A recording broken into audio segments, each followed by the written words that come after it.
तो सबसे पहले हम जानेंगे कि सामाजिक परिवर्तन और सामाजिक विघटन को समझने के लिए सामाजिक संरचना कितनी महत्वपूर्ण होती है और कितना उपयोगी होता है। तो सामाजिक संरचना जो शब्द है उसको सर्वप्रथम हर्बर्ट स्पेंसर ने अपनी पुस्तक द प्रिंसिपल ऑफ सोशियोलॉजी में इसके बारे में लिखा था, सामाजिक संरचना के बारे में लिखा। उसके बाद इसी कार्य को आगे बढ़ाते हुए इमाइल दुर्खिम ने सामाजिक संरचना के बारे में लिखा और सामाजिक संरचना के बारे में उन्होंने अपनी पुस्तक the rules of sociological method में इसकी व्याख्या की। किंतु हम देखें कि दोनों ही समाजशास्त्रियों ने सामाजिक संरचना की व्याख्या करने में सफल नहीं रह पाए या नहीं हुए, और इस कारण से और बहुत सारे ऐसे समाजशास्त्री हैं जिन्होंने सामाजिक संरचना को परिभाषित किया, सामाजिक संरचना की व्याख्या की। इन समाजशास्त्रियों में Radcliffe Brown, Parsons, Merton, Nadel, Johnson, MacIver एवं पेज और हनीमैन इत्यादि ऐसे समाजशास्त्री थे जिन्होंने सामाजिक संरचना पर लेख लिखा, सामाजिक संरचना पर पुस्तकें लिखी, सामाजिक संरचना को परिभाषित किया।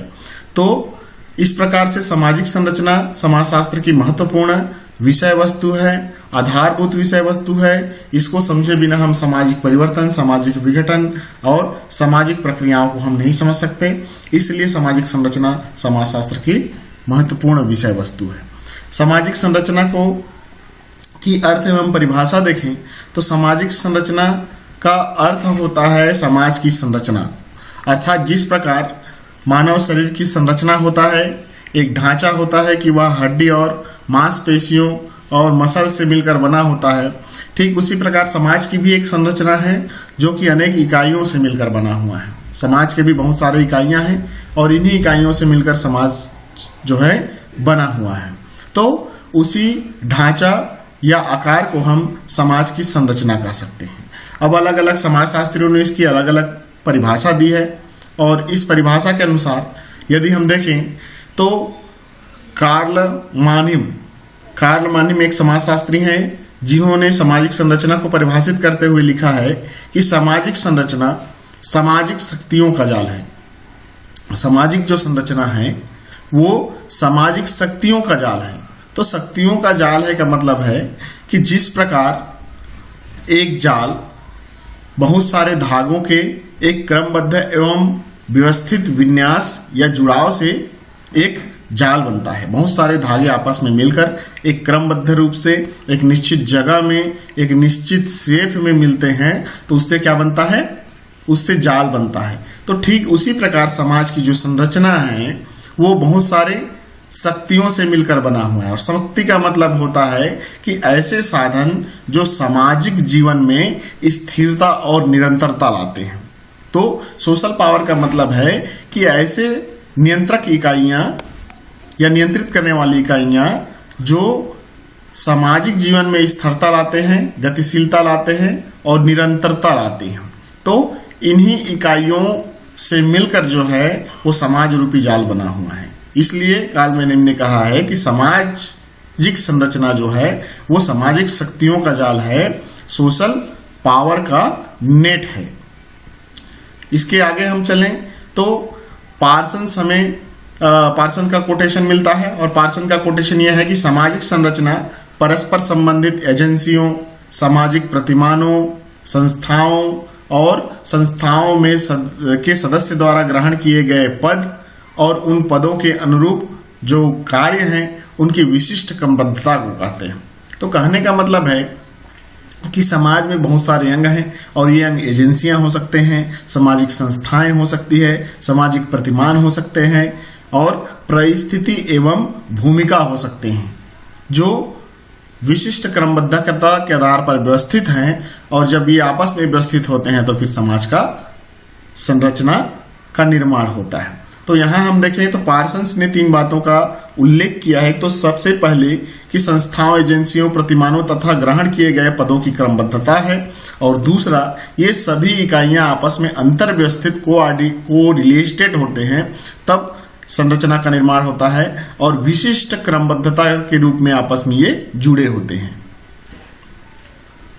अगले समाजशास्त्री हैं गिन्सबर्ग।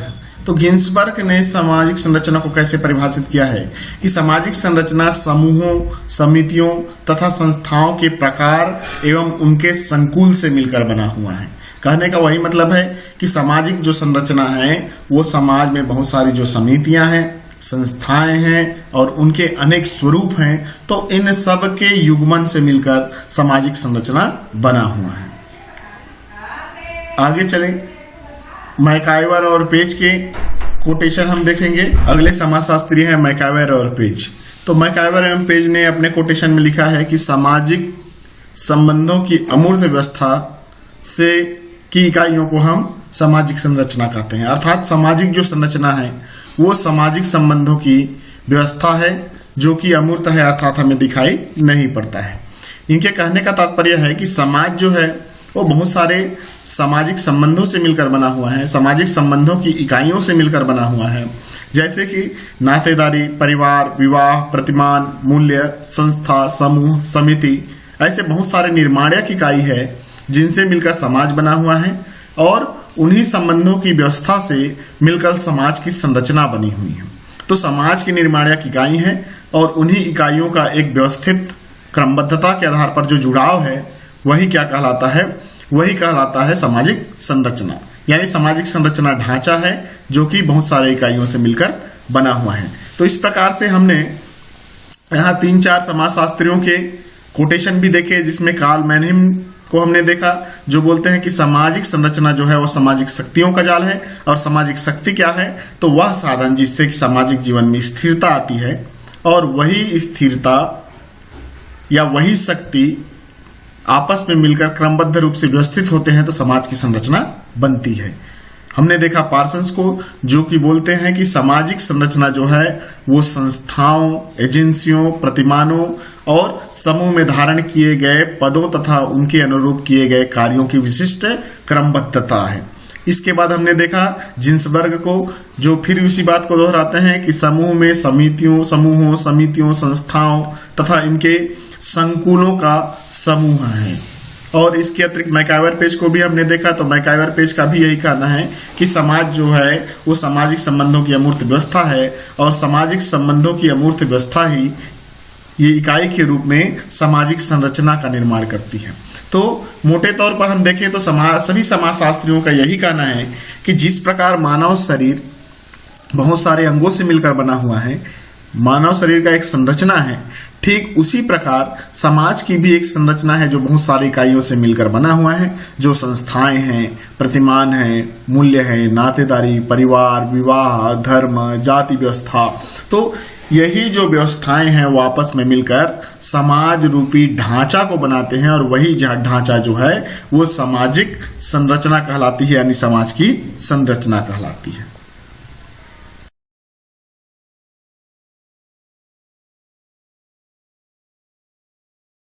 आइए अब जान लेते हैं कि सामाजिक संरचना की क्या क्या विशेषताएं होती हैं।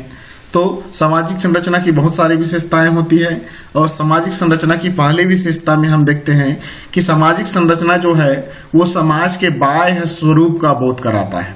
कहने का मतलब है कि सामाजिक संरचना समाज के बाह्य आवरण से संबंधित है, समाज के ढांचा से संबंधित है।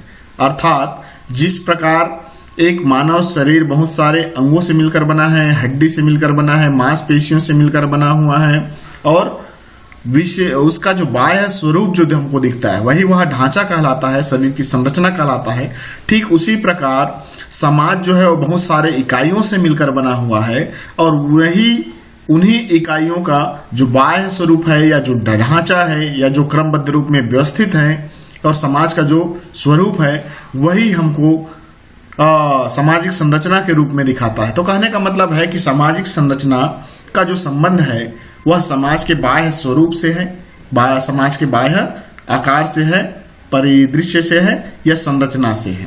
इसके अतिरिक्त दूसरी विशेषता है कि सामाजिक संरचना जो है वो अखंड व्यवस्था नहीं है बल्कि खंडात्मक व्यवस्था है।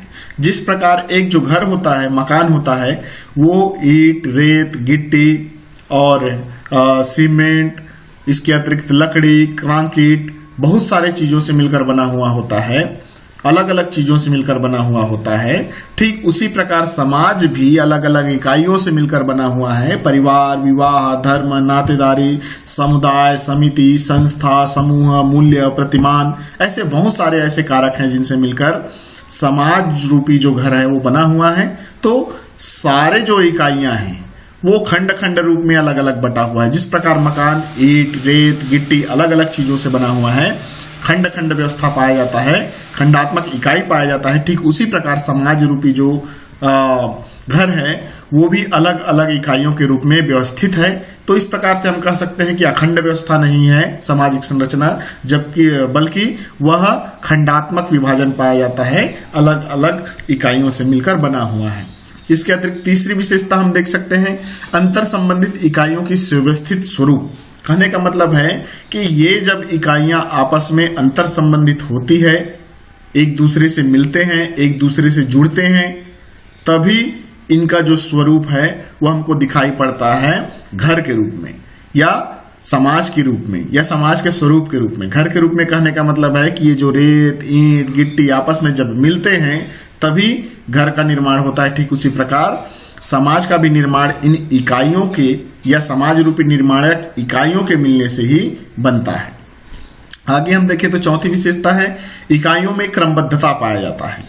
यानी जो इकाई हैं समाज जिनसे मिलकर बना हुआ है उनमें एक निश्चित क्रमबद्धता पाया जाता है। कहने का मतलब है कि जो चीज जहां जुड़ेगा, एक हर इकाइयों का एक निश्चित स्थान होता है, वो स्थान वहीं पास जुड़ेगा, तभी वो इकाइयों से मिलकर वो समाज बनेगा। तो विशिष्ट क्रमबद्धता बनाया जाता है। यानी इसके बाद कौन जुड़ेगा, ईंट से सीमेंट मिलेगा या गिट्टी से ईंट मिलेगा, तभी तो घर का निर्माण होगा। ठीक उसी प्रकार अलग अलग जगहों पर अलग अलग इकाइयां व्यवस्थित होती है, उसका स्थान निश्चित होता है, क्रमबद्ध रूप से व्यवस्थित होते हैं, विशिष्ट क्रम होता है, तभी समाज रूपी जो संरचना है उसका निर्माण होता है। आगे पांचवा ये हम विशेषता देख सकते हैं स्थायी क्रमबद्धता। स्थायी क्रमबद्धता का मतलब होता है स्थायी अवधारणा। स्थायी अवधारणा का मतलब है कि सामाजिक जो संरचना है वो ज्यादा परिवर्तनशील नहीं है। क्या है? स्थिर अवधारणा है। इसमें बहुत कम परिवर्तन होता है, यानी लगभग स्थिर ही रहता है, या इनमें बहुत ज्यादा परिवर्तन नहीं होता है, बहुत धीमे परिवर्तन होता है। तो कह सकते हैं कि यह स्थायी अवधारणा है और ज्यादा परिवर्तनशील नहीं होता है। सामाजिक संरचना अमूर्त होती है, यानी समाज ही अमूर्त है।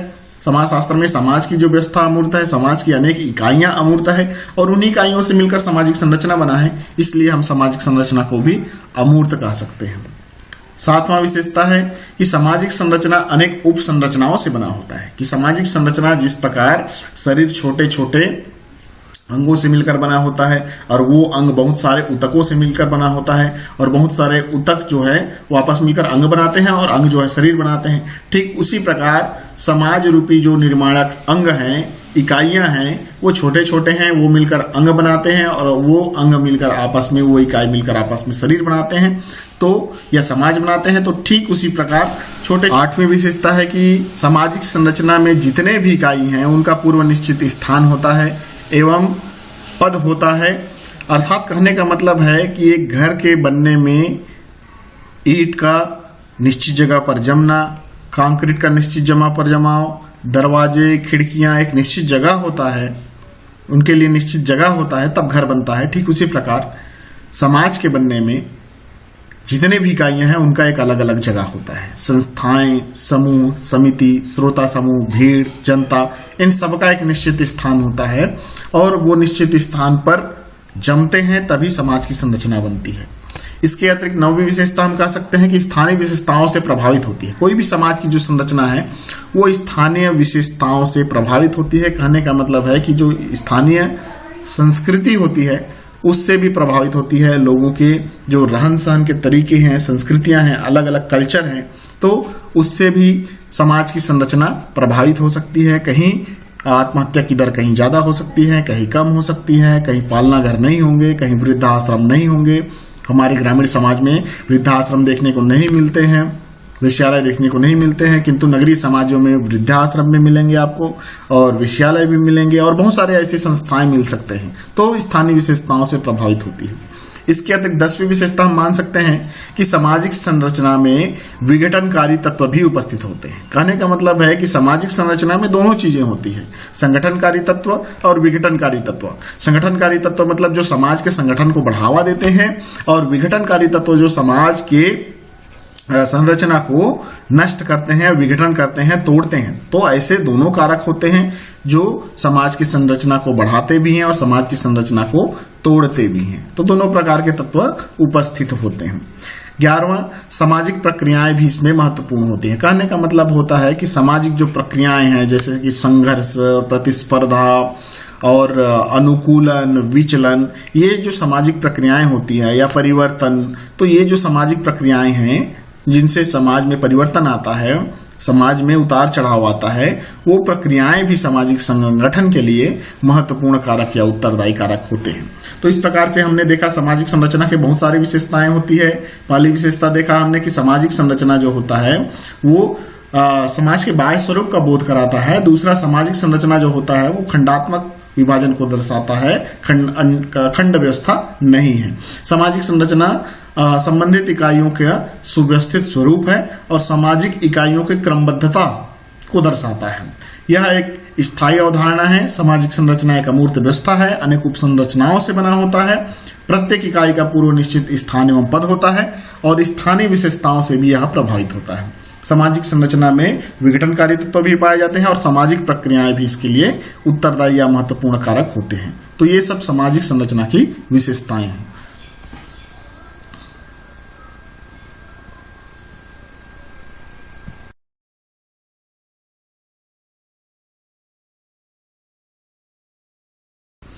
आइए अब हम जानते हैं सामाजिक संरचना के विभिन्न स्वरूप या सामाजिक संरचना के रूप के बारे में, प्रमुख रूप के बारे में। तो सामाजिक संरचना के रूप को पार्सन्स ने 4 भागों में बांटा है। उन्होंने 4 प्रकार के मूल्य बताए हैं और इन मूल्यों में पहला मूल्य है सार्वभौमिक सामाजिक मूल्य, दूसरा विशिष्ट सामाजिक मूल्य, तीसरा अर्जित सामाजिक मूल्य और चौथा प्रदत्त सामाजिक मूल्य। तो पहला है सार्वभौमिक सामाजिक मूल्य।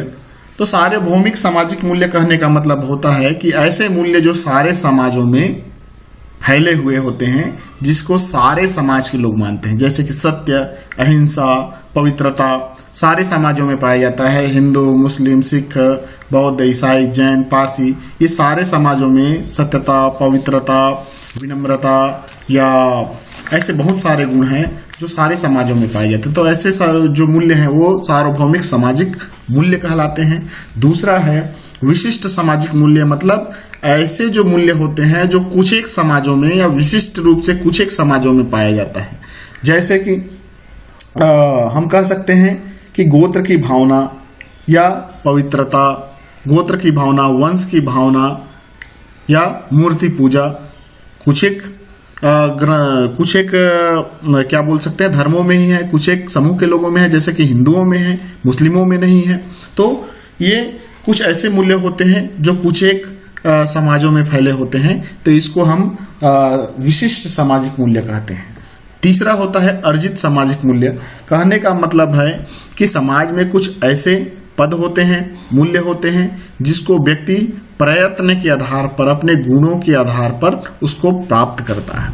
और चौथा है प्रदत्त सामाजिक मूल्य, मतलब कुछ समाज में कुछ ऐसे मूल्य होते हैं जो स्वतः ही व्यक्ति को सौंप दिए जाते हैं, प्रदान कर दिए जाते हैं। तो ऐसे सामाजिक मूल्य हमको प्रदत्त सामाजिक मूल्य कहते हैं, जो हमको जबरदस्ती थमा दिए जाते हैं। तो ऐसे मूल्य सामाजिक प्रदत्त सामाजिक मूल्य कहलाते हैं। तो इन्हीं सामाजिक मूल्यों के आधार पर पार्सन्स ने सामाजिक समाज के जो स्वरूप है, सामाजिक संरचना की जो स्वरूप है, उसको भी 4 भागों में बांटा है, जिसमें पहला है सार्वभौमिक प्रदत्त प्रतिमान, सार्वभौमिक अर्जित प्रतिमान, विशिष्ट प्रदत्त प्रतिमान और विशिष्ट अर्जित प्रतिमान।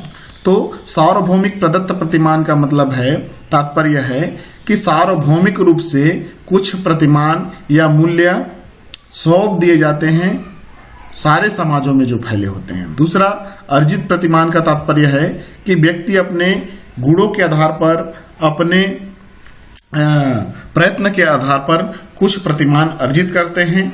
और विशिष्ट प्रदत्त प्रतिमान मतलब कुछ एक समाजों में मूल्य फैले हुए हैं जो कि प्रदत्त है, समाज द्वारा जबरदस्ती सौंप दिया गया है। और विशिष्ट अर्जित प्रतिमान मतलब कुछ एक समाजों में ऐसे प्रतिमान है जो व्यक्ति कर्मगुण योग्यता के आधार पर प्राप्त करता है। तो ये सामाजिक संरचना के स्वरूप हैं। 4 भागों में हम इसको बांट सकते हैं: सार्वभौमिक प्रदत्त प्रतिमान, सार्वभौमिक अर्जित प्रतिमान, विशिष्ट प्रदत्त प्रतिमान और विशिष्ट अर्जित प्रतिमान। तो ये जो प्रतिमान है वो सामाजिक मूल्यों पर आधारित है। पार्सन्स ने जो 4 सामाजिक मूल्य बताए हैं, सार्वभौमिक प्रदत्त अर्जित प्रतिमान, सार्वभौमिक प्रदत्त प्रतिमान, विशिष्ट अर्जित प्रतिमान और विशिष्ट प्रदत्त प्रतिमान। तो ये 4 प्रकार से के सामाजिक संरचना के स्वरूप हैं।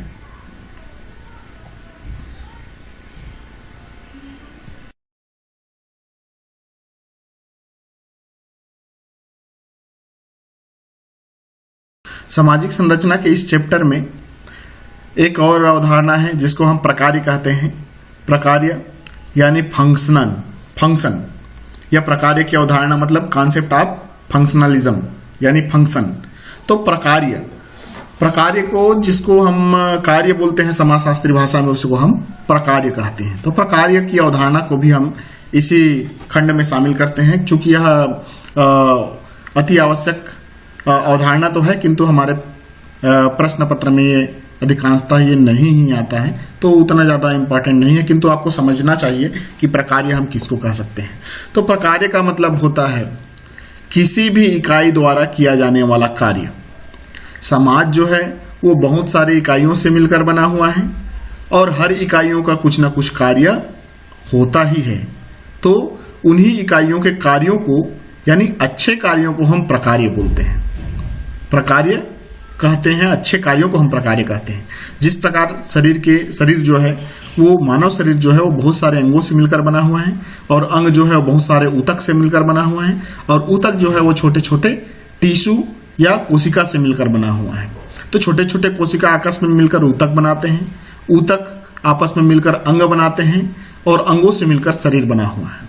बहुत सारे अंग हैं: आंख, नाक, कान, मुंह, त्वचा, हड्डी, हाथ, पैर, ये सब शरीर के अंग हैं और इनसे मिलकर शरीर बना हुआ है। तो सारे अंगों का जिस प्रकार कोई ना कोई कार्य है, जैसे कि आंख का कार्य देखना है, कान का कार्य सुनना है, मुंह का कार्य स्वाद लेना है या भोजन ग्रहण करना है, नाक का कार्य सूंघना है, हाथ का कार्य किसी भी चीज को पकड़ना है, पैर का कार्य चलना है, नाक का कार्य है श्वास लेना है, फेफड़े का कार्य श्वसन करना है, श्वास लेना है, हृदय का कार्य रक्त का संचरण करना है। ठीक उसी प्रकार समाज भी बहुत सारे इकाइयों से मिलकर बना हुआ है, जैसे धर्म, जनता, भीड़, श्रोता समूह, समिति, समुदाय, संस्था, समूह, परिवार, विवाह, नातेदारी, पुलिस, कानून, न्याय व्यवस्था।